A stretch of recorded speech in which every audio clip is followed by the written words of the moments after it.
Alors, bonsoir tout le monde à cette réunion du 28 octobre. Au point de départ, j'aimerais dire que la ville de Dieppe reconnaît que la terre sur laquelle elle tient ses activités fait partie du territoire ancestral, traditionnel et non cédé des Mi'kmaq. En deuxième lieu, chers collègues, ayons la sérénité d'accepter les choses que nous ne pouvons changer, le courage de changer les choses que l'on peut et la sagesse de connaître la différence. Alors, bonsoir à tous, bienvenue. Ça nous amène à l'item 4, d'amener la réunion à l'ordre. Et on a un quorum, de toute évidence. Je pense que j'ai vu Mme Leboutillier. Oui, bonsoir. Oui, bonsoir. Et prochain item, déclaration de conflit d'intérêt. Manque d'intérêt, je ne veux pas en entendre parler, mais conflit d'intérêt, s'il vous plaît, s'il y en a. Aucun conflit d'intérêt. Alors, on va continuer avec l'adoption de l'ordre du jour.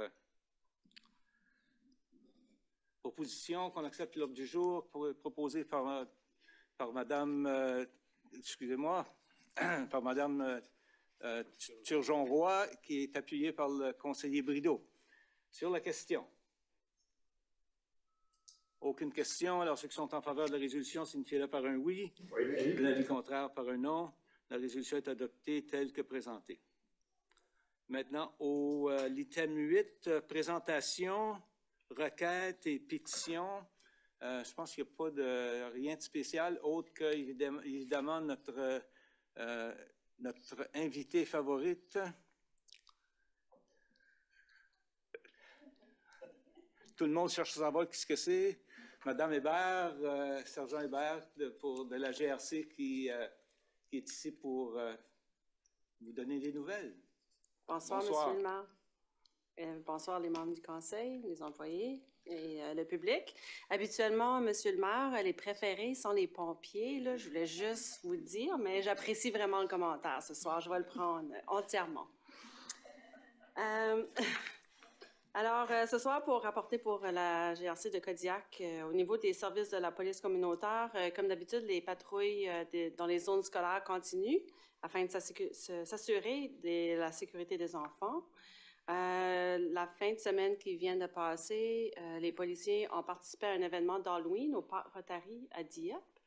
Je me suis fait dire que c'était un bel événement, puis ça a été une réussite. Également, le gestionnaire de la police communautaire, M. Éric Larose, a participé dans une autre rencontre avec le gestionnaire de la sécurité de la place Champlain. Cette rencontre était pour discuter les avis d'interdiction de rester ou d'entrer à un endroit spécifique sous l'article 3.1 de la loi des actes d'intrusion du Nouveau-Brunswick. On a aussi eu quelques interactions avec des mendiants, des panhandlers, proche du centre Champlain dans les derniers jours. On essaie de les aviser et aussi si ces personnes ont déjà été avisées, ils sont servis avec un document de la Cour. Ce qui a trait au groupe de réduction de la criminalité, encore là, plusieurs dossiers sont activement enquêtés par cette unité. En lien avec la possession de drogue, aux fins d'en faire le trafic, la traite de personnes et des infractions en lien avec la propriété. On a actuellement un projet qui est actif afin de cibler le problème de véhicules volés dans la région de Kodiak, y compris la région de Dieppe. Le projet est à son stage initial. Au fur et à mesure que ça avance, je serai en mesure de vous donner un peu plus d'informations avec les résultats du projet. On s'attend à de très bons résultats. Puis encore, cette semaine, un nombre total de 11 personnes sur 15 qui sont aujourd'hui considérées comme étant des récidifistes importants pour la région de Kodiak sont incarcérés présentement. Ce qu'on voudrait aussi partager au niveau de la patrouille, le 18 octobre, le groupe tactique de la circulation de la GRC du Nouveau-Brunswick s'est rendu dans la région de Kodiak Comme toujours, nous nous sommes associés à eux pour mener une journée intensive de blitz de circulation dans la région de Kodiak. Nous nous sommes concentrés sur les zones clés qui nous ont été signalées par les habitants et les élus. Les efforts ont également été mis sur les véhicules en mauvais état. Au total, 103 contraventions ont été émises, 55 véhicules ont été escortés jusqu'au stationnement du Colisée de Moncton pour subir une inspection mécanique et de sécurité. 28 véhicules ont été remorqués et 21 ont été jugés dangereux. Ceci représente des résultats très impressionnants pour un événement d'une journée. Et je voulais aussi mentionner que suite à la dernière rencontre du Conseil de la Ville de Dieppe, j'avais créé 2 dossiers. J'ai fait des suivis avec les questions qui m'avaient été apportées. Pour la vitesse dans le Dogbone, on a créé un dossier. J'ai fait un suivi avec Mme Janin. Puis aussi, j'avais mentionné ou suggéré, peut-être qu'on pourrait faire d'autres éducations au niveau des réseaux sociaux afin d'éduquer les personnes comment s'engager dans le carrefour giratoire. Je ne sais pas si ça a été fait, mais c'est une des suggestions. Également, il y avait un autre dossier qui a été créé suite à un véhicule bruyant qui avait été rapporté avec une plaque d'immatriculation. Le suivi se fait par un policier de l'unité de la réponse alternative. Et ça sera tout pour moi ce soir.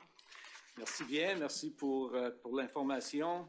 Est-ce qu'il y a des commentaires ou des choses à rajouter par les membres du Conseil? Et je vois que M. Godette a sa lumière d'allumée. Merci, M. le maire. Bonne soirée. Le chemin d'Over jusqu'à la limite de la ville, j'ai eu des plaintes que le trafic était très vite. Il y a des camions, il y a beaucoup de camions.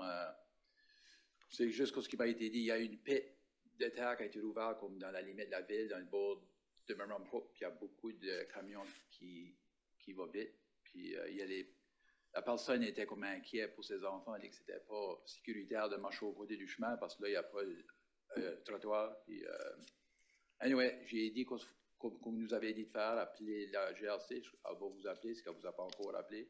Mais peut-être essayer d'envoyer quelqu'un là pour faire la suivi. Parfait. Est-ce qu'il y avait des heures? Non, j'ai demandé ça. J'ai dit, si on me prend des heures, ça serait mieux. Elle dit, c'est pas mal toute la journée. Parce qu'elle m'en parlait, elle dit, ça fait 10 minutes que je te parle, puis il y en a déjà 8 camions qui vont passer. So. N'importe quand, je dirais, peut-être dans l'avant-midi, je sais pas. OK, c'est noté. Okay. On essaiera d'envoyer des unités de patrouille durant la semaine. OK, merci. OK, merci. Merci. C'est tout pour ce soir. Alors, merci d'avoir partagé ces informations-là avec nous. Et merci de votre présence. Si vous devez partir, on comprendra. Je sais que vous êtes pas mal occupés. Merci. Ça nous amène maintenant à l'item 8.2, qui est une présentation de certificat à notre chef pompier, Marc Cormier. Il me semble qu'il commence déjà à rougir des oreilles un peu. Puis c'est pas par la chaleur, non? C'est pas par le feu, on souhaite. Et nous avons avec nous pour faire la présentation le chef Michael Boyd du service d'incendie de Kennebecasis Valley. Chef Boyd qui va venir faire la... Non, monsieur le maire, c'est moi qui va faire le message. C'est toi qui va faire le message, OK. Alors, et M. Boyd va certainement s'avancer pour remettre le certificat en bonne et due forme à notre chef Cormier. Alors, nous sommes heureux comme organisation d'accueillir le chef pompier du service d'incendie de Kennebecasis Valley, Michael Boyle. Alors, bonsoir, good evening, Michael, ou Chief Boyle, I should say, et d'annoncer une réalisation remarquable au sein de notre service d'incendie.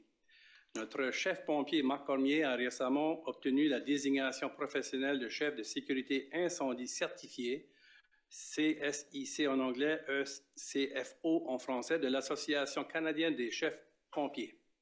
Cette désignation, bien que volontaire, reconnaît la conduite professionnelle, la formation, l'éducation et les compétences nécessaires pour diriger efficacement un service d'incendie aujourd'hui.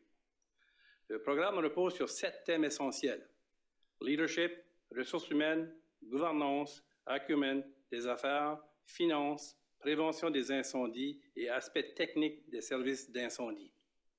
Il exige également un entretien annuel pour s'assurer que la titulaire reste active et informée des évolutions dans le domaine. Marc est le 9e chef pompier au Nouveau-Brunswick à obtenir cette désignation parmi environ 167 services d'incendie de la province et l'un des 158 chefs au Canada sur plus de 3500 services d'incendie au pays. Chef pompier Michael Boyle a agi comme évaluateur et accompagnateur pour Marc pendant son parcours professionnel. Cette distinction témoigne de l'engagement de Marc envers l'excellence et le dévouement au service de notre communauté. Nous sommes extrêmement fiers de lui et de son leadership exemplaire. On est tellement fiers de toi, Marc. Now I would like to invite Chief Boyle to come in front. Je demanderai maintenant au chef Boyle de venir présenter Marc avec son certificat et ensuite on fera la photo avec vous deux et on fera la photo.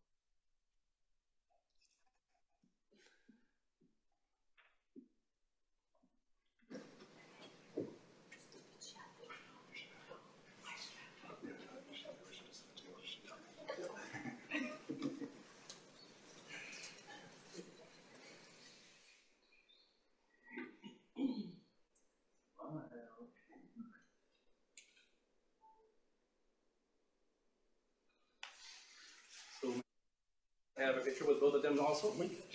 Chief Boyle and Chief Cormier. First time that we have two chiefs in the same room here. C'est la première fois qu'on a les deux chefs de pompiers ensemble dans la même pièce. Moi aussi, je suis un chef. Félicitations. Je crois que tu as une photographe spéciale aussi, là, qui est avec toi.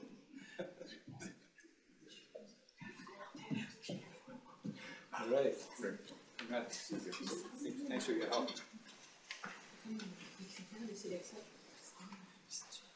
On pourrait même dire que le chef Boyle et le chef Cormier seront presque deux frères. Ils se ressemblent beaucoup. They look alike a little bit. Et aussi, je veux juste noter que la conjointe de Marc est ici, Nathalie. Alors bonsoir, et une ancienne de la ville de Dieppe. Bonsoir.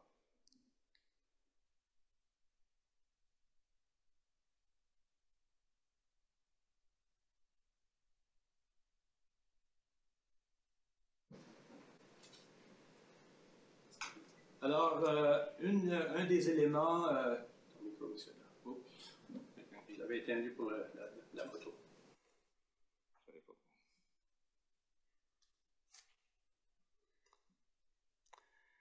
Alors, à ce moment-ci, c'est avec un grand plaisir que je vous présente notre plan de développement.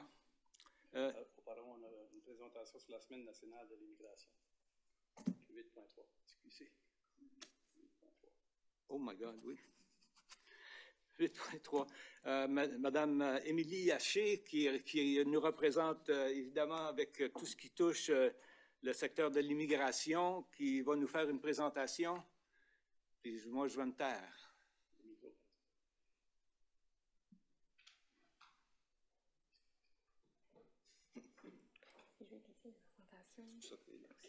C'est ça qu'on paye, le salaire qu'on paye, c'est ça. Ça question.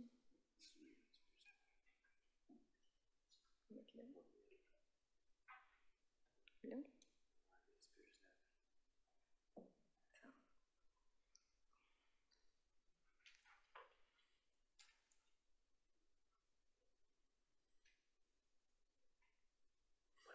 Ah. On est bon? Et ça va, on Oui. est parti. Merci. Bonsoir, Monsieur le maire, les membres du conseil. Donc, je suis ici ce soir pour faire une mise à jour sur l'immigration, le service d'immigration, et aussi faire un petit clin d'œil sur la Semaine nationale de l'immigration francophone qui arrive.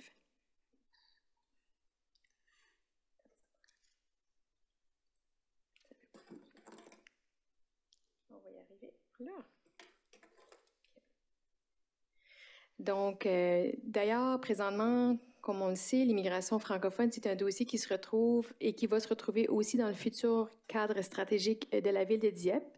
On a aussi une stratégie en matière d'immigration au sein du service d'immigration, donc c'est une priorité pour notre service. David Campbell, en juin dernier, nous a présenté un rapport qu'on fait annuellement entre les 3 municipalités pour nous faire un portrait de la croissance démographique, puis aussi un portrait de l'immigration. Donc, c'est certain qu'on observe depuis les dernières années une croissance démographique assez intéressante pour le Grand Moncton et pour Dieppe.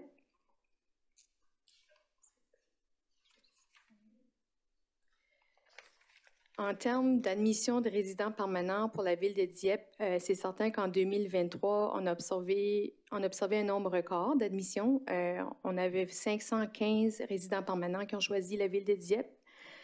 Il faut noter par contre que ces données ici, même s'ils choisissent la ville de Dieppe, ça ne veut pas nécessairement dire qu'ils vont y rester. Donc, c'est souvent l'intention de destination qu'on appelle. Puis les résidents permanents, c'est une catégorie d'immigration. On retrouve également les résidents temporaires, qui sont les étudiants internationaux et les travailleurs temporaires. Donc, on a différentes catégories qui font le chiffre. Donc, le 515, c'est juste une fraction de ceci.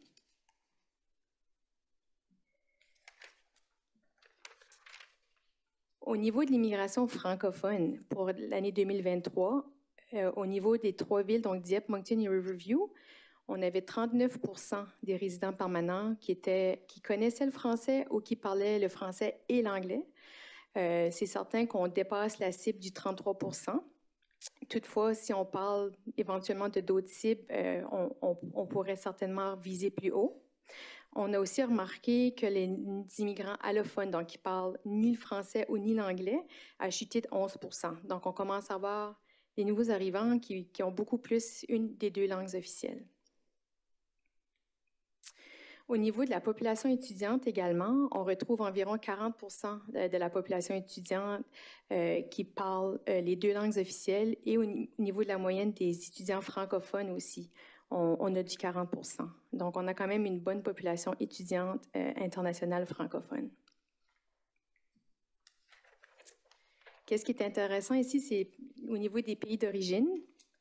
J'ai fait une comparaison avec les données de 2018 et les données de 2023.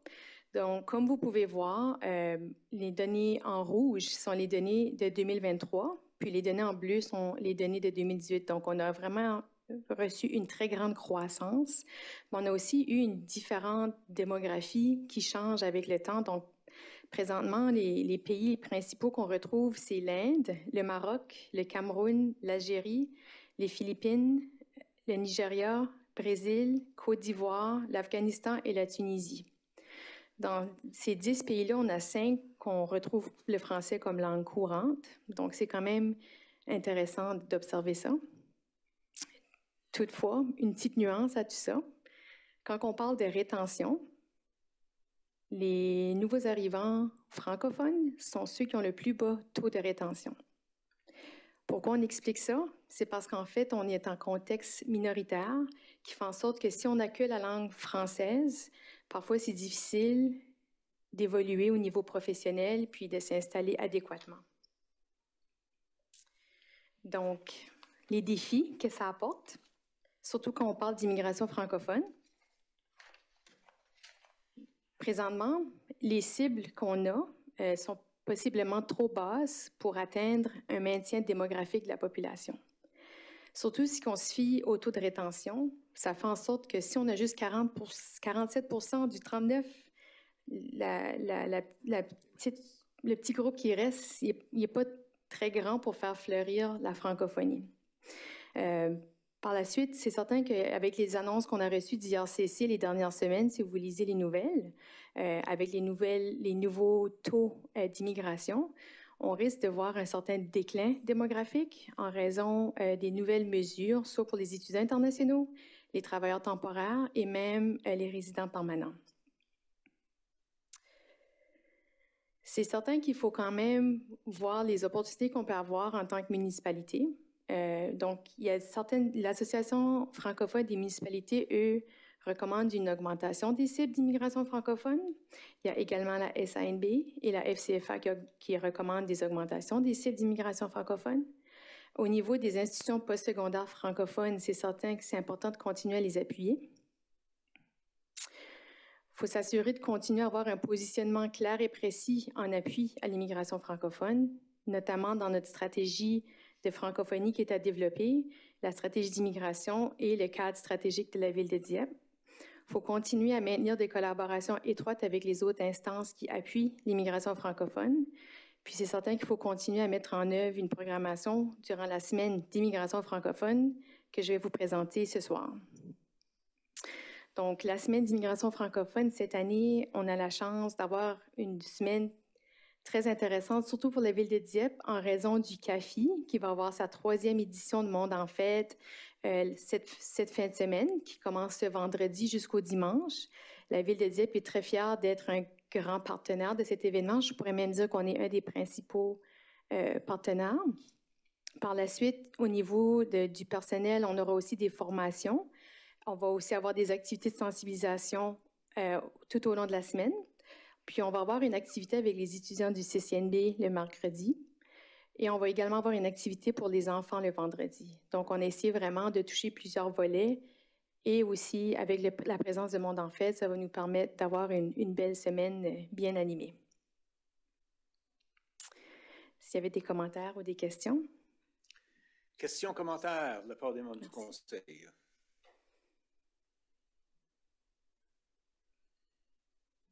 Rien qui bouge. Oups, tout d'un coup, ça a éclaté. Madame Godbout. Merci. Merci pour la présentation. Il y a beaucoup de belles choses qui y vont. Puis félicitations pour toutes les belles initiatives. Je pense que c'est important qu'on reconnaisse les acquis qu'on a faits juste dans les dernières années aussi. Et puis, j'aime beaucoup l'orientation et les enjeux que tu nous apportes. Sur la question de se donner un nouveau taux d'immigration, et qu'on va aller chercher les défis qui nous sortent dans les dernières vraiment quelques semaines, là, on s'entend. Et puis, je note par exemple que les chiffres qu'on regarde sont quand même de 2023, fait qu'on a eu déjà un impact, fait qu'on peut déjà prévoir à la baisse pour 2024. Et là, on identifie d'autres enjeux. Fait que là, je ne veux pas être décourageante dans ce sens-là, là, mais à quel moment dans nos planifications qui s'en viennent que vous allez, je sais que vous travaillez activement à des stratégies. Est-ce que c'est dans la présentation du budget que vous allez apporter des idées ou d'autres choses? Y a-t-il d'autres choses qui s'en viennent en termes d'idées de qu'est-ce qu'on va faire comme ville pour essayer de faire promouvoir les pistes d'idées là, que vous avez comme solution là-dedans? Présentement, je vais répondre, puis si jamais, Luc, tu veux m'appuyer, on appuie, en tant que municipalité, on appuie beaucoup les différentes institutions puis organismes qui travaillent aussi en immigration. Par exemple, quand il y a eu au niveau de l'annonce du CAP des étudiants internationaux, la Ville a appuyé la prise de position des institutions postsecondaires. C'est certain que la complexité de l'immigration, c'est que c'est géré par d'autres paliers gouvernementaux. Donc, nous, en tant que municipalité, c'est qu'on reçoit les résultats de ces programmes-là. Donc, on va recevoir les nouveaux arrivants, on va les accueillir. Donc, nous, qu'est-ce qu'on peut faire? C'est d'amener ça vers ces autres paliers-là, puis aussi de s'assurer que les gens qu'on accueille, on les accueille adéquatement. Mais qu'est-ce qui se passe entre les différents paliers? C'est là que la complexité vient. Puis c'est certain qu'on aura possiblement à travailler ensemble sur ces aspects-là parce qu'il y aura sûrement un peu plus des fois des sorties à faire, des appuis à faire stratégiques. Est-ce que c'est de sortir puis aller vers d'autres partenaires provinciaux? Je ne sais pas s'il y a d'autres choses à ajouter à ce niveau-là, mais donc il y a plusieurs façons qu'on peut le faire, mais c'est certain que de s'élever en appui avec d'autres organismes qui revendiquent une meilleure appui pour l'immigration francophone, c'est dans le cadre d'une municipalité, c'est un pas souhaitable parce que souvent, les organismes qui sont financés par IRCC sont limités sur qu'est-ce qu'ils peuvent aussi lobbyer en termes d'immigration. Alors, merci. J'aime beaucoup les réponses en termes de stratégie. Qu'est-ce qu'on peut faire comme ville, mais aussi qu'est-ce qu'on peut faire comme citoyen. Tous nos citoyens peuvent être des plus accueillants pour faire en sorte que notre ville est accueillante envers les francophones puis les immigrants qui nous arrivent. Alors, c'est un message important, je pense, à faire. Il faut faire preuve de bienveillance envers son voisin. Oui. Merci. Merci, Madame Turgeon-Roy. Merci beaucoup, Monsieur le maire. Merci là, pour la présentation, puis vraiment les belles initiatives que tu fais. Vraiment, on te voit partout. Tu participes à tout ce qui peut toucher l'immigration, surtout l'immigration francophone. Je voulais juste souligner un petit peu ou célébrer les initiatives aussi que tu as faites. Dans les dernières années, on accueille avec le CAFI les jeunes immigrants de la région de Dieppe, ici au conseil municipal. Je trouve ça vraiment intéressant. Plusieurs parents restent dans la salle aussi avec beaucoup d'intérêt. ça serait vraiment intéressant de faire une initiative comme ça avec le public en général, surtout les nouveaux arrivants. Ce sont des gens qui s'intéressent énormément. Dans les dernières années, toutes nos activités communautaires, ils sont là, ils participent, sont super intéressés. Ça fait que ça vient pas de nulle part. Ça fait que félicitations. Tout ce qui entoure la communication, puis continue le beau travail. Je pense qu'on peut voir grand avec tout ceci. Merci. Merci beaucoup. Je prends ça en note, puis j'aimerais juste ajouter que tout ça ne serait pas possible sans l'appui de la merveilleuse équipe que j'ai la chance de travailler avec. Merci bien, c'est bien dit. Puis on continue dans la bonne direction. On est fiers du travail qui a été fait à date. Et puis on sent la présence dans la communauté comme jamais. Et puis on souhaite que ça continue. C'est qu'au niveau du gouvernement fédéral, ils ont parlé de coupures, mais je pense dans notre région, on est une des régions qui va être favorisée dans le sens qu'il y aura moins de coupures ou peu de coupures. On l'espère. On le souhaite. Merci encore une fois. Merci. Alors, maintenant, avant de procéder au prochain item qui est la présentation du plan stratégique par nos invités, personnellement, c'est avec grand plaisir comme maire que je vous présente notre plan stratégique pour l'année 2024 jusqu'à 2029 qui guidera la mise à jour de nos plans de développement. Ce plan est le fruit d'un travail collectif impliquant la population, les partenaires, les groupes communautaires, le personnel municipal et les élus, le conseil municipal. Alors, en s'appuyant sur les... J'ai perdu ma page. Excusez-moi. En s'appuyant sur les consultations publiques qui ont été faites, il priorise les actions nécessaires pour répondre aux enjeux soulevés par nos résidents, assurant ainsi que nous restons alignés avec leurs besoins. Ce plan stratégique est un engagement envers chacun de nous, afin que Dieppe demeure un lieu où il fait bon vivre ensemble, en harmonie et tout en poursuivant notre croissance. Alors, ensemble, nous continuerons à grandir. Alors maintenant, je demanderai à notre directeur général, je sais qu'il y a quelques mots à ajouter à tout ça. Alors, merci, Monsieur le maire. Bonsoir. Alors, nous avons le privilège d'avoir la présidente, Mme Nancy Gay, de Espace Stratégie, de nous faire un sommaire de tout l'alignement de notre plan stratégique pour être pris en considération pour l'adopter par le Conseil pour l'année 2025 en 2029. Beaucoup d'efforts, comme M. le maire l'a souligné, a été mis, dont la planification, la consultation et l'équipe. Merci à toute l'équipe, et particulièrement Marie-Claude Landry qui a mené ceci comme une bonne chef de sa division. Alors, je ne vais pas prendre plus le micro, je vais inviter Mme Gay à nous faire une présentation pour que le public soit informé. Bonsoir. Bonsoir, Monsieur le maire, bonsoir, Mesdames et Messieurs les conseillers, conseillères. Donc, ce soir, c'est un plaisir pour moi de vous présenter un survol du plan stratégique, du nouveau plan stratégique, qui n'est pas le premier. Je vais vous partager justement cette version sommaire.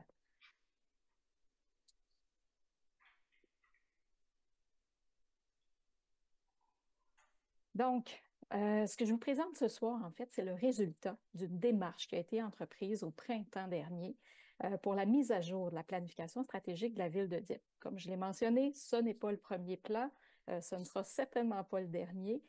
Donc, ce nouveau plan, c'est le résultat, comme le dit M. le maire, de consultations mais aussi d'un processus de validation qui a été réalisé au courant de l'été par les équipes et par les gestionnaires et également par les élus pendant les dernières semaines.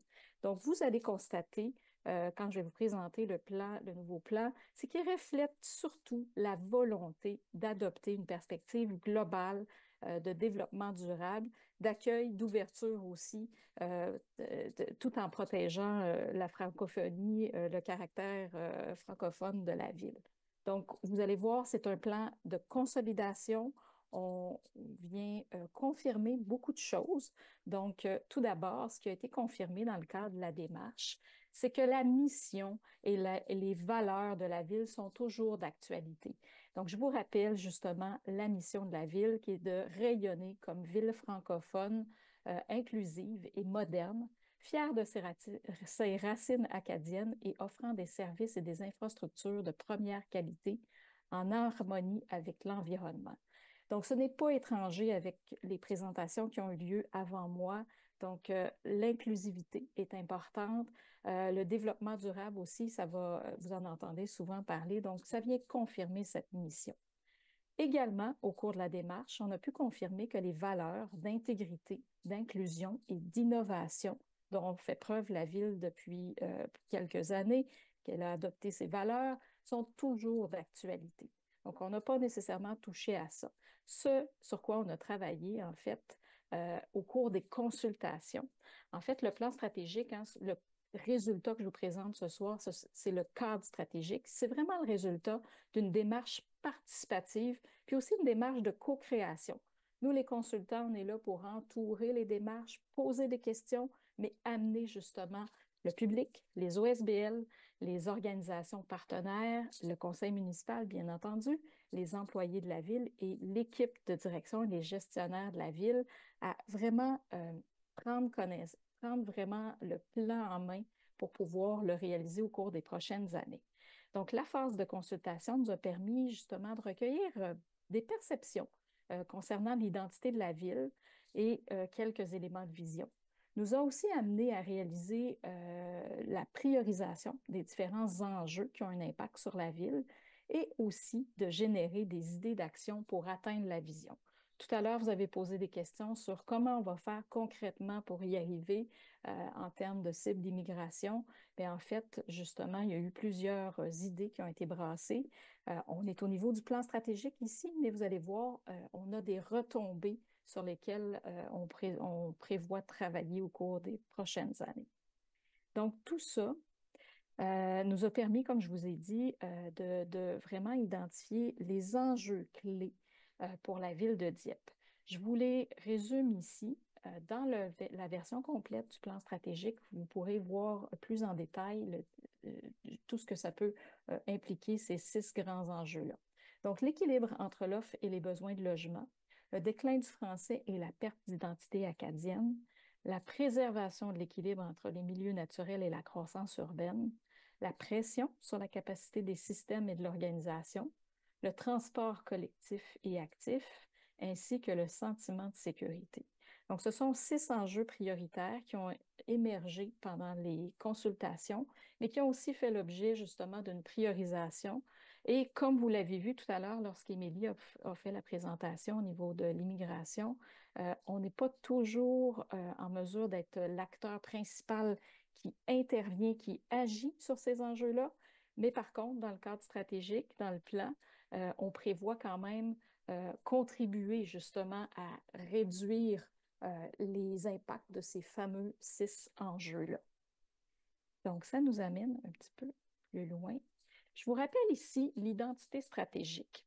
Avant de vous parler de Vision 2035, c'est important de parler du caractère distinctif de la ville de Dieppe.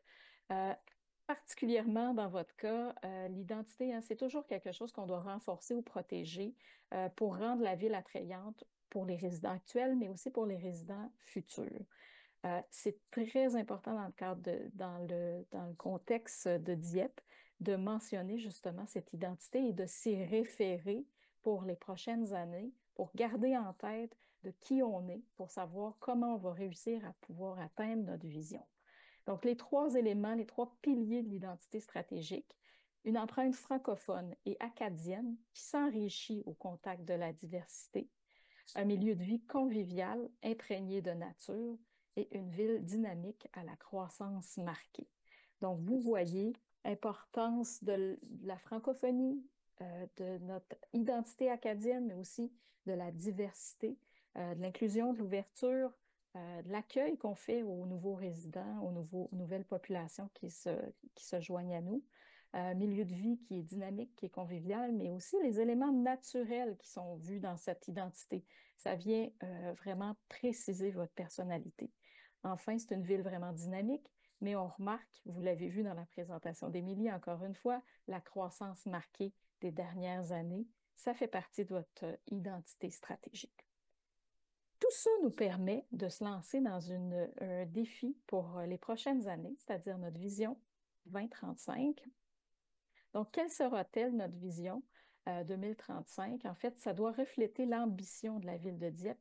Et bien qu'on dise que c'est pour 2035, donc c'est pour les prochaines, bien que le plan soit pour une durée de 5 ans, la vision, elle, on la voit à plus long terme, on la voit dans une perspective d'une dizaine d'années. Donc, en 2035, Dieppe continue d'être reconnue comme une ville francophone fière de ses racines acadiennes et ouverte à la diversité. C'est aussi une communauté vibrante, familiale, sécuritaire et en harmonie avec la nature, avec un centre-ville animé où les rencontres enrichissent le quotidien. En 2035, Dieppe se distingue comme une ville audacieuse, adoptant des approches innovantes pour gérer son développement de manière durable. Donc, c'est vraiment l'ambition qui a été qui se démarque là, justement au cours de cette démarche de réflexion stratégique. Je vous amène maintenant sur comment on va y arriver à réaliser cette fameuse vision stratégique. Eh bien, c'est à travers 4 grandes orientations qui vont guider justement le développement de la ville, cette fois-ci pour les 5 prochaines années. Donc, 4 grandes orientations. Une première orientation qui est Dieppe durable et prospère. Donc, ce qu'on veut dire par là, c'est qu'on souhaite jumeler le développement urbain, mais aussi la valorisation des espaces verts et des milieux naturels. Deuxième orientation, Dieppe fière de son identité. Donc, on veut rayonner en tant que ville francophone et acadienne, et on veut aussi valoriser la diversité. Troisième orientation, Dieppe dynamique, accessible et inclusive. Donc, c'est là qu'on veut offrir un cadre de vie animé, accueillant pour le mieux-être de la communauté. Enfin, la 4e orientation, Dieppe efficiente et engagée. C'est là qu'on veut se doter de la capacité de répondre aux besoins de la communauté dans un contexte de croissance. On est conscient qu'il faut faire plus, il faut faire mieux avec des nouveaux résidents, mais il faut aussi peut-être faire différemment. Donc, c'est là dont on parle d'innovation. Ça m'amène, pour conclure, sur les différentes retombées. Donc, comment on va matérialiser ces choix stratégiques-là? Bien entendu, ces orientations ont été découpées en stratégies et en objectifs. Par contre, ce soir, je vais me contenter, parce que ça serait quand même très long, je vais me contenter de vous présenter les retombées attendues. Donc, ce ne sont pas que des résultats, donc on pourrait dire « je l'ai fait » ou « je ne l'ai pas fait », mais ce sont des retombées. Donc, qu'est-ce qui va découler des différentes actions que les équipes vont choisir de mettre en place, vont vous présenter au cours des prochaines années pour pouvoir réaliser ces 4 grandes orientations. Donc, en matière de première orientation, Dieppe durable et prospère, qu'est-ce qu'on attend comme retombée? Qu'est-ce qu'on souhaite voir émerger de ce plan stratégique? C'est d'abord la réduction du taux des gaz à effet de serre. C'est aussi la définition d'une vision de développement économique cette fois-ci durable, et la densification et la mixité d'usage à l'intérieur des secteurs ou des corridors de densification. On veut également avoir comme retombée la compréhension et la mise en valeur du réseau écologique du territoire, et enfin la protection et la mise en valeur des berges de la rivière Petit-Kodiak. Donc, en termes de durabilité, de développement durable, de prospérité, donc de développement économique, c'est ce qu'on souhaite voir arriver à la fin de nos 5 années du plan stratégique. En matière d'identité, donc Dieppe fière de son identité, plusieurs retombées là encore, puis vous allez faire le lien avec la présentation précédente.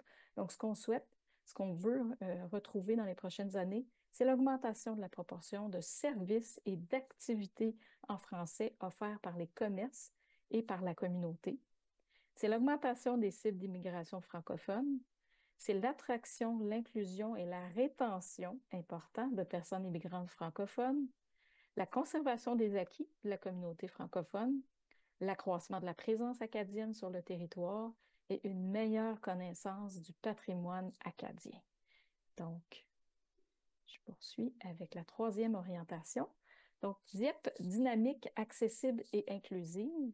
Les retombées recherchées sont un meilleur équilibre entre l'offre et la demande de logement, une plus grande fiabilité du réseau de transport collectif, un territoire mieux desservi par les réseaux de transport collectif et de transport actif, la réduction de l'utilisation de l'automobile et un centre-ville animé et sécuritaire, qui fait aussi le lien avec la première présentation.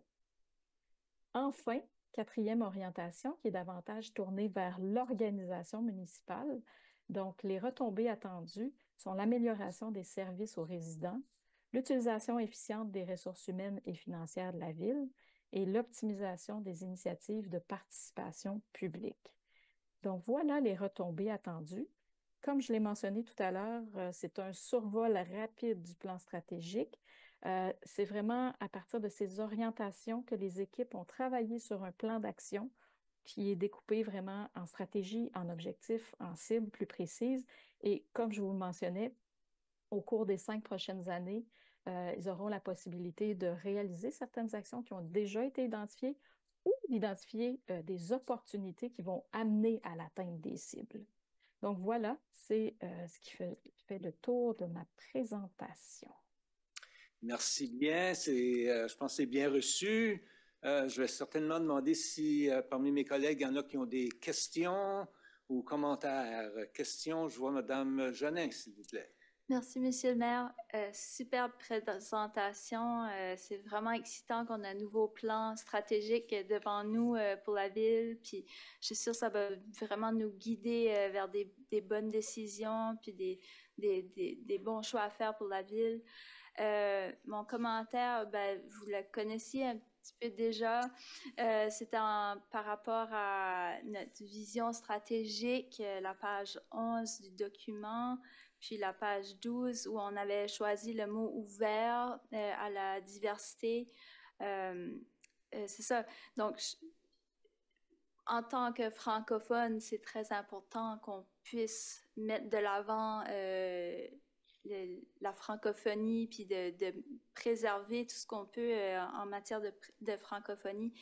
Ma question est comment on va... peut-être c'est plus loin dans le plan stratégique, comment on va s'assurer qu'il y aura une cohésion sociale avec tous les gens qui viennent de la diversité, ouais, c'est ça, parce que là, quand on regarde ouvert à la diversité ou valorisant la diversité, est-ce qu'il y a quelque chose que vous pouvez peut-être préciser pour nous rassurer que ces gens-là vont être bien accueillis? Ouais. Je pensais qu'il y avait quelqu'un qui voulait répondre. Bien, en fait, je pense que lorsqu'Émilie a parlé tout à l'heure, qu'elle disait on n'est pas tout seul à travailler là-dessus, mais bien entendu, ça fait partie des préoccupations de ne pas, je dirais, de faire preuve d'équité, pas ne pas faire preuve, mais faire preuve d'équité. Penser justement aux francophones et penser aussi aux autres arrivants qui sont là, de faire preuve de bienveillance, comme l'a dit Émilie tout à l'heure, puis que les citoyens aussi en font partie. Les actions, elle l'a mentionné aussi, ce sont des actions qui se font en collégialité avec d'autres organisations, mais je sais que la stratégie en termes d'immigration qui est en train d'être mise à jour va certainement avoir justement ces actions plus précises pour s'assurer qu'il y a une relation là, qui se construit et non deux solitudes là, qui s'écarteraient une de l'autre. Oui, c'est ça. C'était ça mon inquiétude, c'est que de la façon que ça avait été présenté, que ça crée comme une genre de dualité entre les francophones versus la diversité. Maintenant j'aimerais qu'on s'assure qu'il y a vraiment une cohésion sociale entre tout le monde. Ouais. Mais vraiment, bravo pour le plan, c'est vraiment bien fait. Merci. Merci, Mme Turgeon-Roy. Merci, M. le maire. Je pense que je vais faire un petit peu de pouce là-dessus. Merci, Nancy, pour la présentation tantôt. Quand on parle, puis comme on l'a déjà lu, on l'avait eu, puis je l'ai regardé encore en fin de semaine, puis il y a des choses qui me venaient à l'esprit.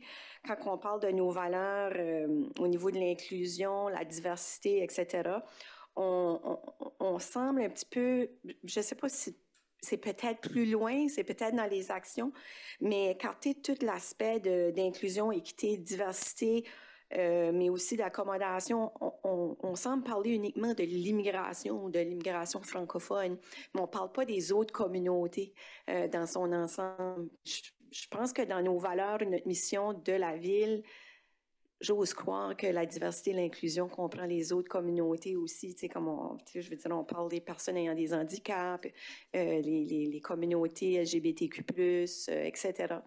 Je pense que ces gens-là aussi doivent se reconnaître dans ce plan stratégique-là, là, surtout dans les années qu'on est en 2024, puis on veut s'en aller dans notre vision est quoi, 2035. Ça fait que j'ose croire que les actions vont refléter quand même ça. Je veux juste être rassurée de ce côté-là. Bien, je partais pour vous dire, si ça peut vous rassurer, on a animé en fait, on a travaillé avec l'équipe de direction, les gestionnaires aussi. On a travaillé encore il y a 3 semaines, je crois, avec les gestionnaires. Et c'est une préoccupation, justement, de s'assurer d'avoir l'inclusion. Puis vous avez nommé plusieurs groupes, donc pas seulement les immigrants francophones, mais tous les groupes. Effectivement, ça a été une préoccupation qui a été amenée par les gestionnaires. Donc ça, je peux vous le mentionner. Merci, ça me rassure. Merci bien. Je ne vois pas d'autres lumières s'allumer, alors je leur ai donné un autre 5 secondes, peut-être 10. Merci pour la présentation. Je pense que de toute évidence, par le bas nombre d'interventions, je pense que ça indique que ça passe bien et je pense qu'en général, ça reflète vraiment les ambitions du conseil municipal et main dans la main avec l'administration. Alors, de ce côté-là, merci pour le travail que vous avez fait à date pour nous amener où on est rendu. Marc, je ne sais pas si tu as quelque chose à rajouter. Juste peut-être pour ajouter que lorsque le conseil prendra la décision tout à l'heure, nous, le travail commence. Alors, on a déjà entamé des éléments avec le processus budgétaire. Alors, ça, c'est certainement conditionnel avec certaines actions. Alors, il y a des éléments qui seront ajoutés au processus budgétaire pour être en considération. Et par la suite, on finalisera notre plan d'action qui sera pour l'année 2025, qui sera clairement identifié avec les mesures. Alors, c'est ça les prochaines étapes à venir suite à la décision du conseil ce soir. Merci. Encore une fois, merci. Et puis, nous, on continue.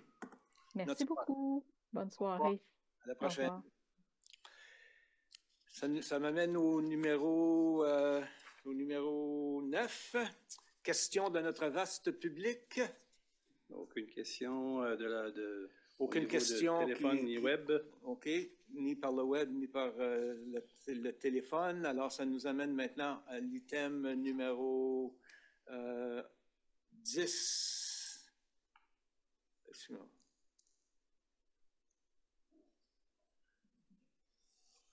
Plutôt, ça nous amène à la... Oui, c'est ça.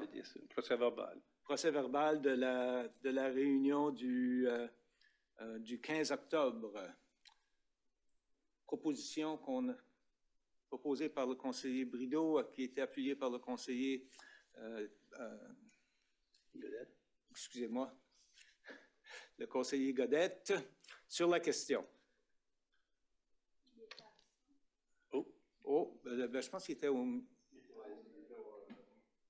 n'était pas sur place, OK. Alors, le conseiller Thibodeau, alors sur la question, Aucune question. Alors, ceux qui sont en faveur de la résolution, signifient-le par un oui. De l'avis contraire par un non. La résolution est adoptée telle que présentée. Qui nous amène à l'item numéro 11, mémorandum et nomination au 11.1 du côté de l'administration. Ratification de divers directives adoptées au cours à huis clos, dans ce cas ici. Monsieur Melançon. Alors, merci, M. le maire. Oui, alors, périodiquement, on rend public des directives qui ont été données à des réunions à huis clos. Alors, ce soir, on va rendre 6 directives qui ont été complétées. Alors, la première directive, achat de terrain aux bordures du parc Rotary Saint-Anselme, qui a été donnée le 24 avril 2023.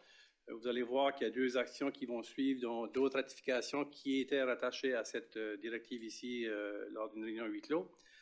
La deuxième item, c'est l'entente de réciprocité avec le district scolaire francophone Sud qui a été donné le 24 juin 2024.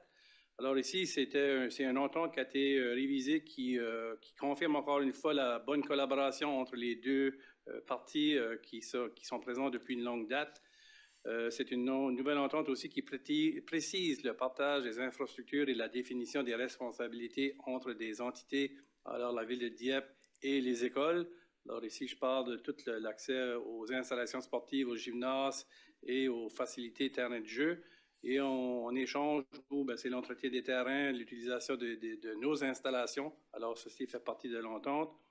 Mais l'élément nouveau qui s'ajoute à cette entente ici, c'est une nouveauté, c'est qu'on a à la municipalité la responsabilité de la gestion des réservations de gymnases dans les écoles à Dieppe pour les besoins communautaires en soirée du lundi au vendredi.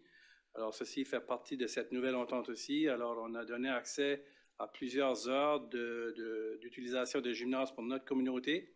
Alors, ceci, c'est une amélioration considérable au niveau d'accès à nos gymnases et de s'assurer d'avoir une équité au niveau des utilisateurs selon la pratique de la municipalité au niveau des groupes jeunesse qui va par la suite au groupe adulte. Alors, ceci résume l'entente qu'on a avec le district scolaire francophone Sud. On travaille maintenant sur l'accès au gymnase sur les fins de semaine. Alors, ceci, c'est un sujet qu'on va poursuivre avec le district scolaire. Alors, la première directive que j'ai parlé tout à l'heure, les 2 prochaines sont rattachées avec ceci. Alors, on a fait l'acquisition d'un terrain de M. Bourque, qui est un terrain qui est à proximité du parc Rotary Saint-Anselme pour assurer une meilleure conservation de la nature autour de notre terrain existant. Alors, on a fait l'acquisition de 2 grandes parcelles de terre pour un montant de 465 000 $ et 477 $. Alors, ceci est rattaché avec cette directive. L'autre directive, c'est une autre acquisition de terrain aux bordures du parc Rotary Saint-Anselme avec M. Adam Friolet, qui a été donné le 13 mai 2024 également. Ceci, c'est une parcelle de terre qui est au montant de 151 588 000 $. Alors, cette directive ici a été complétée. Transactions, les 2 terrains appartiennent à la municipalité et on vient d'agrandir d'une manière assez considérable l'emprise autour du parc Rotary Saint-Anselme. Par la suite, on a fait l'acquisition de 3 parcelles de terre sur le chemin Gould. Alors ici, c'est un emplacement qui va complémenter le site Musicard et qui va aussi nous donner une option de sortie d'urgence au besoin sur le chemin Gould. Alors, ces 3 parcelles de terre ici étaient équivalents à 252 588 $. Alors, cette transaction ici est également complétée et le terrain appartient à la municipalité. L'entente de partenariat avec les productions Fusion Incorporées adoptée le 25 mars 2024. Alors, ceci établit une entente de 3 ans pour un événement qui a débuté en 2024. Ça optimise aussi l'utilisation pour un événement dans Uniplex sans glace. Alors, c'est dans les hors-saison de glace. Et ça fait l'intégration d'activités culturelles à notre programmation. Alors, l'entente est en vigueur et il nous reste 2 ans à cette entente. Alors, voici les directives rendues publiques pour que le Conseil adopte par résolution ce soir. Merci. Pour la lecture de la résolution, M. Brideau. Merci, M. le maire. Alors que le Conseil ratifie les directives adoptées lors de réunions du Conseil tenues à huis clos portant sur les sujets suivants. Achat de terrain en bordure du parc Rotary Saint-Anselme adopté le 24 avril 2023. entente de réciprocité entre le district scolaire francophone sud, adopté le 24 juin 2024, acquisition de terrain bordure du parc Rotary Saint-Anselme, dont M. Don Book, adopté le 13 mai 2024, acquisition de terrain bordure du parc Rotary Saint-Anselme de M. Adam Friolet, adopté le 13 mai 2024, acquisition du terrain rue Gourde, adopté le 12 août 2024, je m'excuse, et entente de partenariat entre la production Fusion Incorporée, adoptée le 25 mars 2024. Alors tout ça, Monsieur le maire, je vous le propose. Merci. Proposé par le conseiller Brideau, qui est appuyé par le conseiller Lantaigne. Sur la question. Aucune question. Ceux qui sont en faveur de la résolution signifient-le par un oui. Oui. De l'avis contraire par un non. La résolution est adoptée telle que présentée. Ça nous amène maintenant au 11.2, développement communautaire. Monsieur Mélenchon. Alors, annuellement, on a de la grande visite. Alors, il revient encore cette année. Le défilé du Père Noël de la grande région de Dieppe, Moncton et Riverview. Alors, vous avez ici pour le 23 novembre prochain, le samedi 23 novembre, que des parcelles de rue seront fermées. Alors, la signalisation, des avis seront aussi en place comme que ça a été dans le passé. Mais pour être transparent et de la faire publiquement, on vous demande de faire la résolution suivante pour qu'on puisse le mettre en vigueur. Alors, c'est pour votre considération ce soir. Merci pour la lecture de la résolution. Monsieur Godette. Merci, Monsieur le maire. Que le Conseil autorise la fermeture temporaire des rues suivantes dans le cadre du défi du Père Noël du Grand Moncton qui aura lieu le samedi le 23 novembre 2024. La rue Champlain, de la limite ouest de la ville jusqu'à l'avenue Acadie, de 16h à 19h. La rue Paul, de la rue Champlain jusqu'à la rue Olivier, de 16h à 19h30.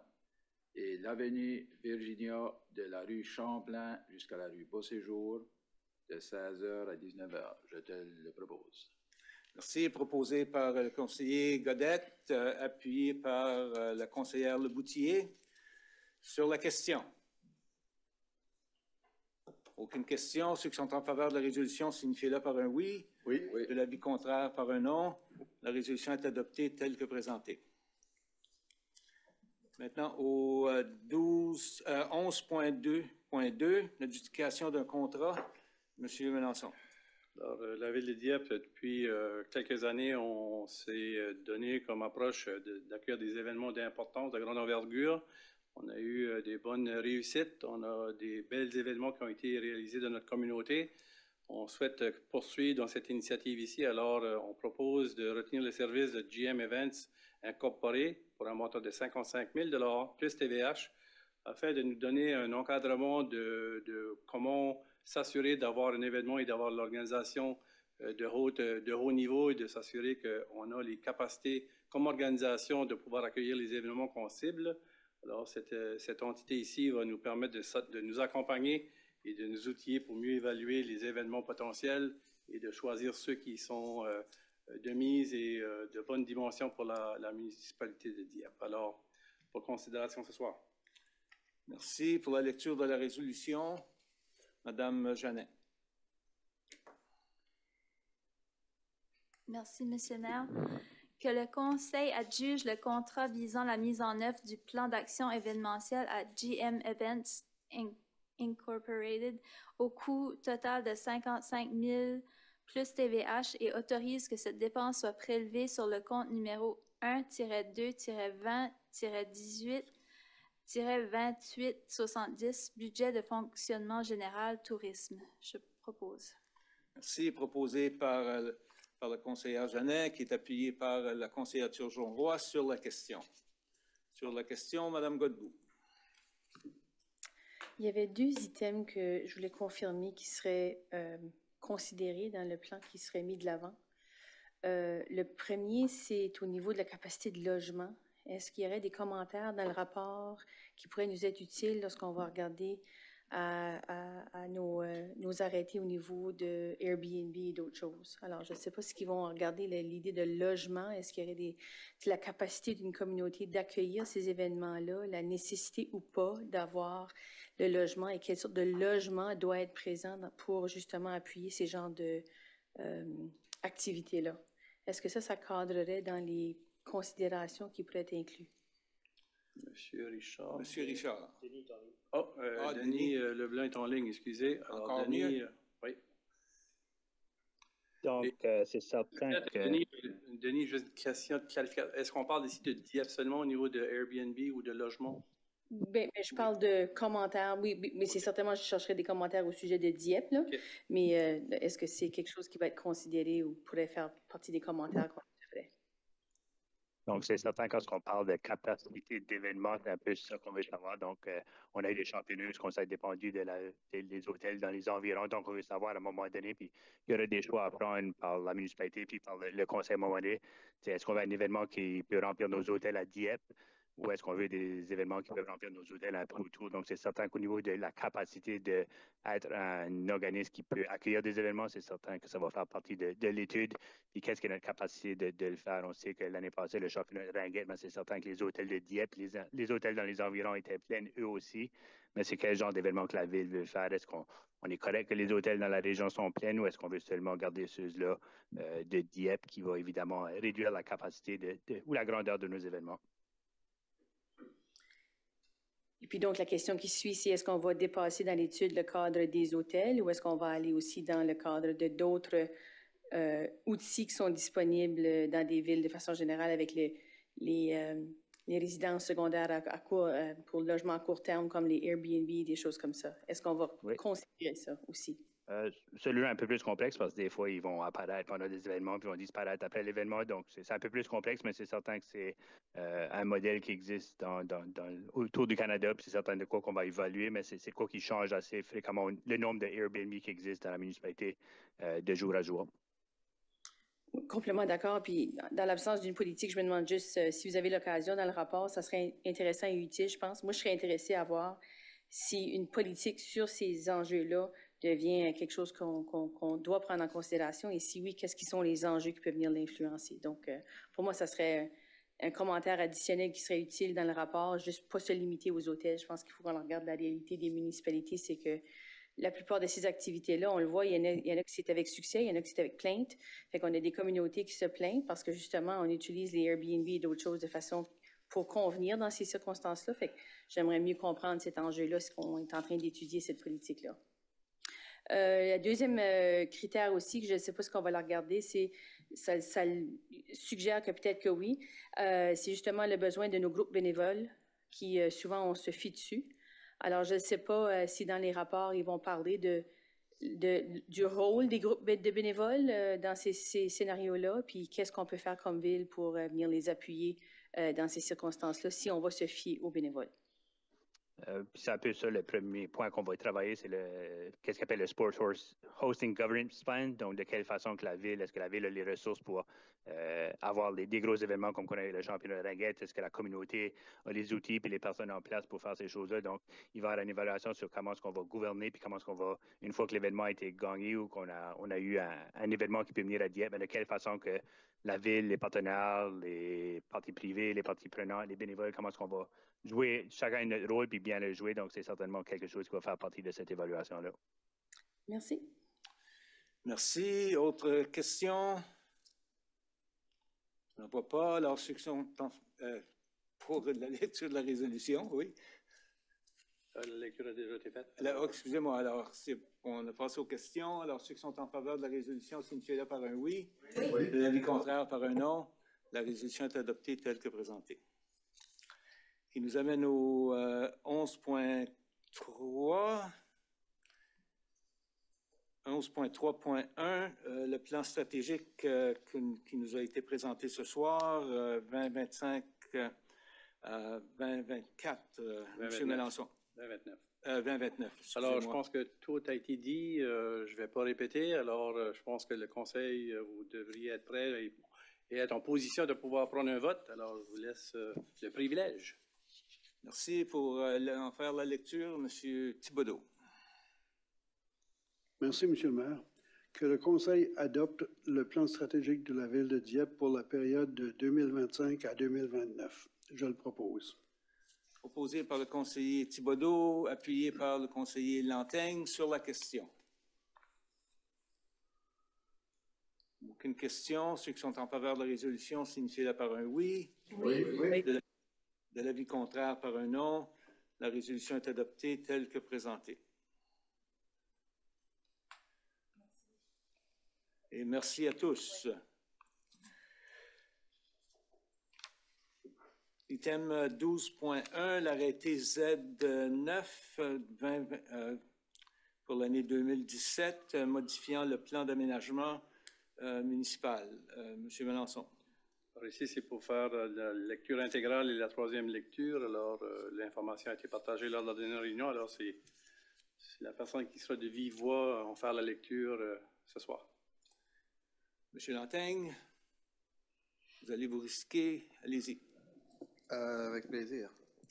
Arrêté Z9 2017-11, un arrêté modifiant l'arrêté concernant le plan d'aménagement municipal de la ville de Dieppe, en vertu des pouvoirs que lui confère la loi sur l'urbanisme L.N.B.2017, chapitre 19. Le conseil municipal de Dieppe édicte ce qui suit. L'arrêté concernant le plan d'aménagement municipal de la ville de Dieppe sur l'arrêté numéro Z9 2017, édicté le 11 septembre 2017 et déposé au bureau d'enregistrement du comité de Westmoreland sous le numéro 37538-742 le 3 novembre 2017 est modifié comme suit. L'annexe A-1 intitulée Carte d'affectation du sol est mentionnée dans le corps de l'arrêté concernant le plan d'aménagement municipal de la ville de Dieppe est modifiée par la carte ci-jointe à titre d'annexe A-1-12. J'en fais la proposition. C'est proposé par le conseiller Lanteigne, qui est appuyé par le conseiller Brideau sur la question. Aucune question. Ceux qui sont en faveur de la résolution signifient par un oui. Oui. L'avis contraire par un non. La résolution est adoptée telle que présentée. Maintenant, en troisième lecture, par titre seulement, Monsieur Lanteigne. Arrêté Z-9-2017-11, un arrêté modifiant l'arrêté concernant le plan d'aménagement municipal de la ville de Dieppe. J'en fais la proposition en troisième lecture par titre seulement. Merci. Proposé par le conseiller Lanteigne, qui est appuyé par le conseiller Brideau. Monsieur Brideau, toujours? Oui. Alors, ceux qui sont en faveur de la résolution signifient par un oui. Oui. De l'avis contraire par un non. La résolution est adoptée telle que présentée. Maintenant, au 12.2, arrêté Z10 pour la lecture dans son intégralité. Là, je sais que tout le monde va se lancer dans cette direction-là. Madame Godbout va se sacrifier. Merci. Avec plaisir, Monsieur le maire. Alors, arrêté Z-10-2021-12, arrêté modifiant l'arrêté de zonage de la ville de Dieppe. En vertu des pouvoirs que lui confère la loi sur l'urbanisme, loi du Nouveau-Brunswick 2017, chapitre 19, le conseil municipal de Dieppe édicte ce qui suit. L'arrêté de zonage de la ville de Dieppe, soit l'arrêté numéro Z-10-2021, édicté le 12 avril 2021 et déposé au bureau d'enregistrement du comté de Westmoreland sous le numéro 4117389 le 15 avril 2021 est modifié comme suit. L'annexe A, intitulée « Carte de zonage de la ville de Dieppe » est mentionnée dans le cadre de l'arrêté de zonage et modifiée par la carte ci-jointe à titre d'annexe A-8. Je vous le propose, Monsieur le maire, dans son intégralité. Merci. Proposé par la conseillère Godbout, appuyé par la conseillère Jeannet sur la question. Aucune question. Ceux qui sont en faveur de la résolution signifient par un oui. Oui. L'avis contraire par un non. La résolution est adoptée telle que présentée. Maintenant, l'arrêté C2. Troisième lecture, Monsieur le maire, auparavant. Excusez-moi, troisième lecture par titre seulement. Alors, Monsieur le maire, l'arrêté Z-10-2021-12, arrêté modifiant l'arrêté de zonage de la ville de Dieppe, je vous le propose par titre seulement en troisième lecture, Monsieur le maire. Merci, Mme Godbout, qui est toujours appuyée par la conseillère Jeannet sur la question. Aucune question. Ceux qui sont en faveur de la résolution signifient par un oui. Oui. L'avis contraire par un non. Alors, le Z10 est accepté dans son intégralité. Qui nous amène maintenant au 12.3, l'arrêté C2-2024, règlement de la collecte, réglementant plutôt la collecte et l'élimination des ordures pour une première lecture sommaire. Monsieur Lantaigne, vous avez vu lever la main? Je suis en train de m'enligner ici, là. Voilà. Lecture sommaire. Donc, arrêté numéro C-2-2024, arrêté réglementant la collecte et l'élimination des ordures de la ville de Dieppe. En vertu des pouvoirs que lui confère la loi sur la gouvernance locale, L.N.B.2007, chapitre 18, le Conseil municipal de Dieppe, dûment réuni, adopte ce qui suit. 1. Définition. 2. Services de collecte. 3. Tri des déchets. 4. Élimination des déchets. 5. Propriété commerciale et industrielle. 6. Généralité. 7. Mise en application. 8. Infraction. 9. Abrogation. J'en fais la proposition en lecture sommaire. Merci. Proposé par le conseiller Lantaigne, appuyé par le conseiller Thibodeau sur la question. Aucune question. Alors, ceux qui sont en faveur de la résolution signifient par un oui. Oui. De l'avis contraire par un non. La résolution est adoptée telle que présentée. Maintenant, pour la troisième lecture, par titre seulement. Arrêté numéro C-2-2024, arrêté réglementant la collecte et l'élimination des ordures dans la ville de Dieppe. J'en fais la proposition en troisième lecture par titre seulement. Merci. Proposé par le conseiller Lantaigne, qui est appuyé par le conseiller Thibodeau sur la question. Sur la question, Madame Jeannet. Oui, j'avais juste une petite question. C'est un petit peu c'est ma question périodique là, à chaque fois qu'on arrive aux poubelles. Juste faire un suivi par rapport à la question des logements, comme les blocs appartements, puis tout ça. On en est où avec ça? Je sais que la CSR était là-dessus un peu, puis... Oui, Monsieur le maire. Alors, je pense qu'il y a eu une présentation qui a été faite lors d'une rencontre de tous les membres, les élus du conseil à Salisbury. Nous, on a eu une présentation au niveau des administrations pour nous présenter un peu leur stratégie. Ils sont en train de planifier le moment et le plan d'action à y mettre. Je pense que l'objectif, c'est simplement de les avoir en place en 2026. Okay. De travailler avec ce groupe qui sont responsables des blocs appartements. Alors, plan d'action et en planification, et ils vont nous revenir avec une présentation qui devra passer au conseil d'administration de la commission régionale. Alors, c'est dans les plans. OK. Donc, pour nous, ça serait plutôt à cette année-là qu'il faudra attendre pour peut-être faire des modifications à notre... Exactement. Ouais, OK. Exactement. Alors, de faire des changements au préalable, ça va faire des changements qu'on ne peut pas agir.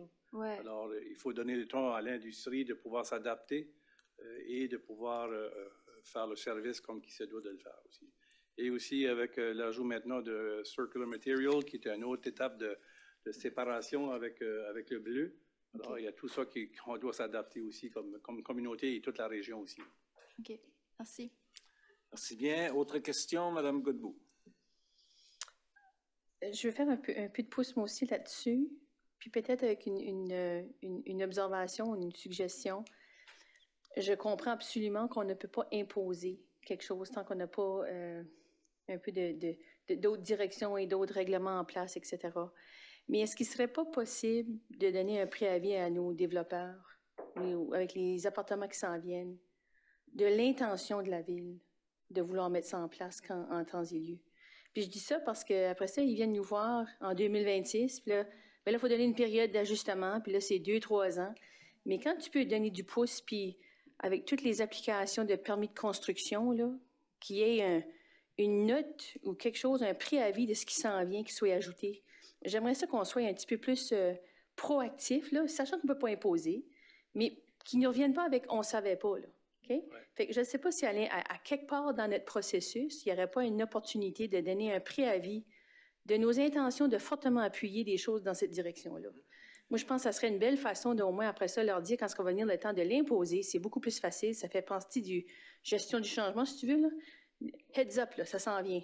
Fait que, puis je dis ça aussi pour que les autres puissent s'habituer puis qu'on soit clair là-dessus. Fait que c'est une suggestion que je vous fais pour voir si c'est pas quelque chose qu'on pourrait faire. On sait que tous les édifices devront s'adapter aussi à l'intérieur là, pour de mettre les systèmes en place. Puis c'est un élément qu'on partage avec l'administration de la commission régionale qu'on doit avoir un préavis, on doit éduquer et informer les partenaires et les camionneurs. Ils doivent s'adapter aussi avec leur équipement. Alors c'est tout ça qui doit être pris en considération. Alors le plus tôt qu'on peut avoir la date de mise en œuvre, le plus tôt qu'on peut donner des informations plus précises, mais rien n'empêche qu'on peut partager le message que ça s'en vient, mais on n'a pas de date encore définitive. C'est ça le défi. OK, merci.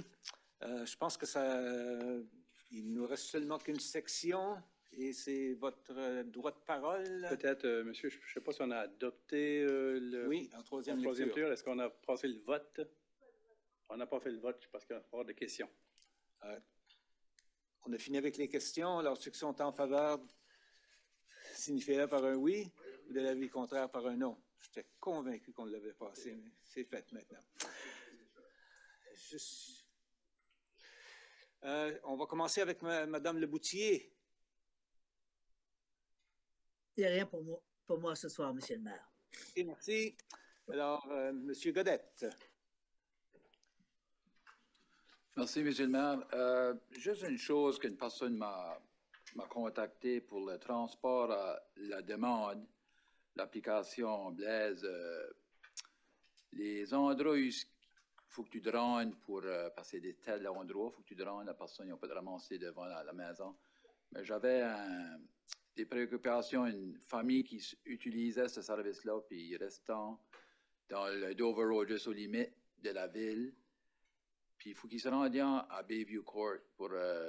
Puis il a dit que c'était pas sécuritaire à poser à marcher là-bas. Là. So, je voulais juste savoir s'il y avait des options pour les accommoder. Il allait m'envoyer quelque chose en écrit, je lui ai demandé, puis moi je vais l'envoyer. Je ne suis pas sûr comment loin que c'est, mais je n'ai pas regardé sur la map, mais c'est une bonne marche, puis il n'y a pas de. Il n'y a pas de trottoir, ça, c'est juste une question qui m'a été demandée. Alors, M. le maire, si on peut recevoir la demande, puis on fera le suivi direct avec la personne pour s'assurer que ça soit J'ai répondu. la demande, je vais l'envoyer. Puis ça sera tout, c'est tout pour moi. Merci. OK, merci. Madame Leboutier, non. Alors, Madame Jeannet. Merci, Monsieur le maire. J'ai rien à rajouter ce soir. Bonne soirée. Monsieur Brideau. Merci, M. le maire. Bien, moi, la seule chose que je veux préciser ou rappeler aux gens, on s'enligne vers l'Halloween, la soirée d'Halloween, alors il faudra faire sûr que nos jeunes vont se promener dans les rues en toute sécurité et de les accompagner. Bonne soirée d'Halloween à tout le monde. Merci. Merci bien. Monsieur Thibodeau. Oups, excusez-moi. Et voilà. La semaine dernière, nous avons eu l'assemblée annuelle de Magma. Et puis, j'ai le rapport annuel ici, si quelqu'un veut le consulter. Et puis, on m'a remis aussi, au nom de la ville de Dieppe, un prix présenté. Ça a été présenté à la ville de Moncton, ville de Dieppe, ville de Riverview, en reconnaissant du dévouement et de l'engagement exceptionnel des trois communautés à promouvoir les partenariats communautaires et à bâtir des communautés accueillantes et inclusives pour tous. 23 octobre 2024. Alors, je vous le remets, Monsieur le maire, pour l'intention probablement que c'est de le mettre dans le... On va y trouver une place. Merci bien. Et puis, j'ai un autre point, c'est une question pour Marc-André. C'est j'ai passé sur la rue du Golfe, puis on a mis des enseignes de contrôle de vitesse. Celle qui va en direction nord, il me semble qu'elle est trop près de la courbe. C'est une courbe faite en S, puis elle est juste après ça. Il me semble que ça ne sert pas à grand-chose à cet endroit-là. On devrait la mettre un peu plus loin. Parce que les gens ne peuvent pas faire de vitesse juste après ce croche-là. C'est impossible. Oui, je peux m'informer à propos de la démarche qui a été prise pour cela, mais j'avoue que au milieu du chemin, ça serait pas plus représentatif de la vitesse. Oui. C'est tout pour moi, M. le maire. C'est tout. Merci, Mme Turgeon-Roy. Merci beaucoup, M. le maire. Je vais prendre l'occasion avec un micro de souligner les élections historiques de la semaine dernière au Nouveau-Brunswick.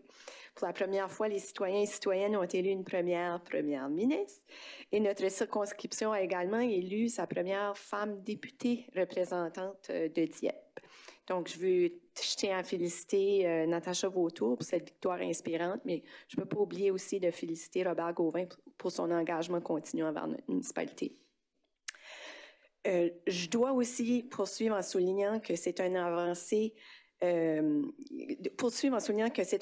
qui marque un tournant dans la représentation des femmes en politique. La présence accrue des femmes dans les sphères décisionnelles apporte des perspectives diversifiées et une gouvernance plus inclusive. Des études montrent que les femmes en politique favorisent souvent des politiques sociales et économiques plus équitables, mettant en avant des questions cruciales comme l'éducation, la santé, l'environnement et la justice sociale. Cette percée historique encourage toutes celles qui aspirent à un rôle de leadership et nous rappelle que le pouvoir de changement est à notre portée. En renforçant la voix des femmes dans la politique, nous avançons vers un avenir où chaque citoyenne et chaque citoyen se reconnaît dans ses leaders et où les décisions reflètent les besoins réels de la société. Que cet élan inspire une nouvelle génération de femmes à s'engager pour un monde meilleur. Et enfin, je tiens à exprimer toute ma fierté de faire partie d'un conseil municipal où la parité des genres est non seulement bien représentée, mais également reconnue comme un atout essentiel. Cette diversité des perspectives apporte une richesse dans nos échanges et garantit que nos décisions sont plus équilibrées et inclusives. Être entouré de collègues de genre et d'horizons différents nous amène à apporter des approches plus innovantes et plus justes. Nous avons pu constater que cela fait une réelle différence dans la manière dont nous abordons les enjeux communautaires et dans l'impact de nos actions. Cette dynamique de parité nous inspire chaque jour à bâtir une communauté où chacun se sent représenté et soutenu. Je le dis sincèrement. Merci, bonne soirée. Merci bien. Oui, très bien dit. Madame Godbout. Merci beaucoup, conseillère Turgeon-Roy, pour ces paroles. Je ne vais pas essayer de dire de plus parce que c'était très bien englobé les sentiments, je pense, qu'on avait. Merci pour ça. Quelques petits commentaires. 2 semaines passées, on avait la rencontre avec l'autorité policière qui a présenté les idées de budget. Fait qu'on a il a continué à y avoir des présentations des autres municipalités depuis ce temps-là. Je voulais prendre l'occasion de remercier notre représentant de la ville de Dieppe, M. Benoît Bolland, qui est aussi présent à toutes ces réunions-là et qui apporte beaucoup de valeur ajoutée à nos rencontres. Alors, je n'avais pas eu la chance de le mentionner la semaine passée, je voulais l'ajouter. J'ai pu participer avec l'Association francophone des municipalités du Nouveau-Brunswick il y a 1 semaine et demie à Edmundston. Excellente rencontre. Et c'est toujours un plaisir de voir comment la ville de Dieppe est perçue de l'extérieur et de nos collègues comme un exemple à suivre dans beaucoup de domaines. Les gens viennent envers les conseillers, notre maire, nos employés, vraiment pour des conseils, pour voir comment s'y prendre dans différents scénarios, ou confirment qu'ils ont effectivement déjà consulté et nous donné des résultats et des appréciations. Alors, je fais mention pour les représentants qui étaient là, mais aussi c'était envers les employés, parce que je sais qu'ils se tournent aussi envers vous et vous êtes souvent des représentants avec les autres municipalités, et puis c'était reconnu, et puis on a certainement reconnu la contribution de nos employés dans ce qu'on fait. Alors, merci pour ça, et on voyait vraiment la mission de la ville de Dieppe de faire rayonner la ville de Dieppe. Là. Elle rayonnait vraiment à Edmundston la semaine du passé, puis c'était vraiment plaisant à voir. Moi, j'avais une question. À un moment donné, là, on vient d'avoir un changement de gouvernement. Hein, fait que c'est certain que le gouvernement antécédent ou précédent, on avait des enjeux parfois avec la contribution financière que faisait la province dans certains de nos projets et de nos ambitions. Ils n'avaient pas toujours l'intention, la capacité, le vouloir, le désir, je ne sais pas, de nous rencontrer dans nos projets. À un moment, est-ce qu'il y a un exercice qui sera fait à l'intérieur de notre municipalité pour voir quels sont les projets qu'on a peut-être mis de côté parce qu'on n'avait pas un partenaire approprié ou disponible dans le temps pour nous aider et regarder qu'est-ce qui a été vraiment les politiques de ce gouvernement-là pendant l'élection pour voir s'il n'y a pas des projets qu'on a peut-être dit on n'avait pas le partenaire, mais peut-être qu'on l'aurait maintenant. Est-ce que c'est un exercice qu'on fait à l'intérieur de la municipalité après un changement de gouvernement? Je vais le prendre. Moi, je peux le prendre. On peut peut-être se complémenter, Ouais. c'est peut-être dire ça comme ça. Alors justement, on a eu une discussion aujourd'hui, Monsieur le maire et moi-même, pour parler un peu de notre stratégie. Alors on attend que le gouvernement prenne sa place en bonne et due forme, alors, et aussi de connaître le nouveau cabinet, alors de voir qui sont les intervenants plus influents, si on peut dire ça comme ça, et de voir si nos députés vont jouer un rôle aussi de grande envergure. Et c'est certain qu'on planifie toujours une rencontre avec nos nouveaux élus, nouveaux ou ceux qui sont de retour, pour présenter nos priorités. Alors, on a certainement des discussions qui s'en viennent dans le processus budgétaire. On va aussi présenter nos priorités et aussi être à l'écoute de qu'est-ce qu'il y a des opportunités qui peuvent se présenter avec le gouvernement provincial. On ne sait pas encore la direction, s'il y a des changements dans les programmes, etc. Alors, ça, c'est des étapes qu'on fait lorsqu'un changement de gouvernement prend forme, provincial, fédéral. Alors, c'est ça la prochaine étape. Alors, Monsieur le maire, si vous avez d'autres choses à complémenter. Oui, je pense que moi, j'ai entendu des bonnes choses de notre nouvelle première ministre. Puis celle-là, c'était que commentaire qu'elle a fait au sujet de que les chefs de département ou les nouveaux ministres plutôt, là, que la place qu'ils doivent prendre, c'est qu'ils doivent sortir de Fredericton pour aller voir qu'est-ce qui se passe sur le plancher et dans les communautés. Puis je pense que ça, pour moi, c'est déjà, ça augure très, très bien. Puis c'est certainement quelque chose qu'on va lui rappeler quand on aura l'opportunité, puis la féliciter pour ça. Je le souhaite dans les prochaines semaines. On attend de voir qui va être... on souhaite d'avoir au moins un ministre qui veillera sur nous et puis un ou une ministre, devrais-je dire, qui prendra soin de nous autres, puis d'avoir accès le plus rapidement possible pour présenter ce qu'on voit comme nos priorités, que déjà, on a déjà eu des discussions quand même avec nos deux députés, ceux-là qui ont été élus. Puis, on est bien confiant de pouvoir faire bouger quelques dossiers qui n'avançaient pas. Merci pour l'opportunité. Et merci, et puis joyeux Halloween à la ville de Dieppe cette semaine. Soyez prudents. Merci. Monsieur Lantaigne. Merci, Monsieur le maire. Rapidement, moi aussi, je veux souligner et féliciter le fait qu'on a une première députée ici à Dieppe, une première femme première ministre, conseillère Turgeon-Roy. J'adore votre enthousiasme. Peut-être que dans un avenir plus ou moins rapproché, vous pourriez devenir la première mairesse de Dieppe. Je ne pense pas qu'on n'a jamais eu une femme maire. Quand je regarde sur le mur, là, en tout cas, là, à moins que je manque quelque chose, mais j'aime votre enthousiasme, donc on sera là pour vous supporter si jamais. Maintenant, juste un point pour moi. J'ai été demandé si la ville, puis je sais qu'on n'en a pas, j'aimerais savoir où on se situe au niveau, justement, ça a été mentionné par conseillère Godbout tout à l'heure, au niveau des Airbnb, on sait à quel point ça a son lot de défis dans certaines municipalités. Je sais qu'on n'a pas d'arrêté à ce niveau-là, pas nécessairement de politique, mais j'aimerais savoir où on se situe présentement avec ça. Est-ce que c'est quelque chose qu'on a à l'étude? Est-ce que c'est quelque chose qu'on considère avoir un cadre réglementaire dans un avenir rapproché ou non. Donc, c'est quelque chose, j'aimerais avoir un peu d'informations dessus. Oui, M. Girard, si vous avez des choses à complémenter, puis je pourrais ajouter par la suite. Merci pour la question. Qu'est-ce que j'ai en main comme réponse à ce point-ci? C'est que c'était, à la dernière réflexion, c'était dans les mains de la province en termes de fonder une réglementation provinciale. Donc, qu'est-ce qu'on a pu voir dans les autres provinces, au Québec, en Colombie-Britannique, c'est qu'ils ont implanté une réglementation provinciale pour essentiellement donner une directive aux municipalités de réglementer d'une certaine manière. À ce point-ci, si on laisse ça à chaque municipalité, ça devient très difficile d'implanter. Donc, c'est effectivement le suivi qu'on peut vous donner aujourd'hui, c'est que il y a une étude là, qui est en cours au niveau de la province. OK, ouais. Donc, c'est sûr que définitivement, ça faciliterait les choses. Est-ce que vous êtes au courant s'il y a d'autres municipalités à l'intérieur de la province, s'il y a certaines municipalités qui ont quelque sorte de règlement ou quoi que ce soit? Ou pas à ma connaissance.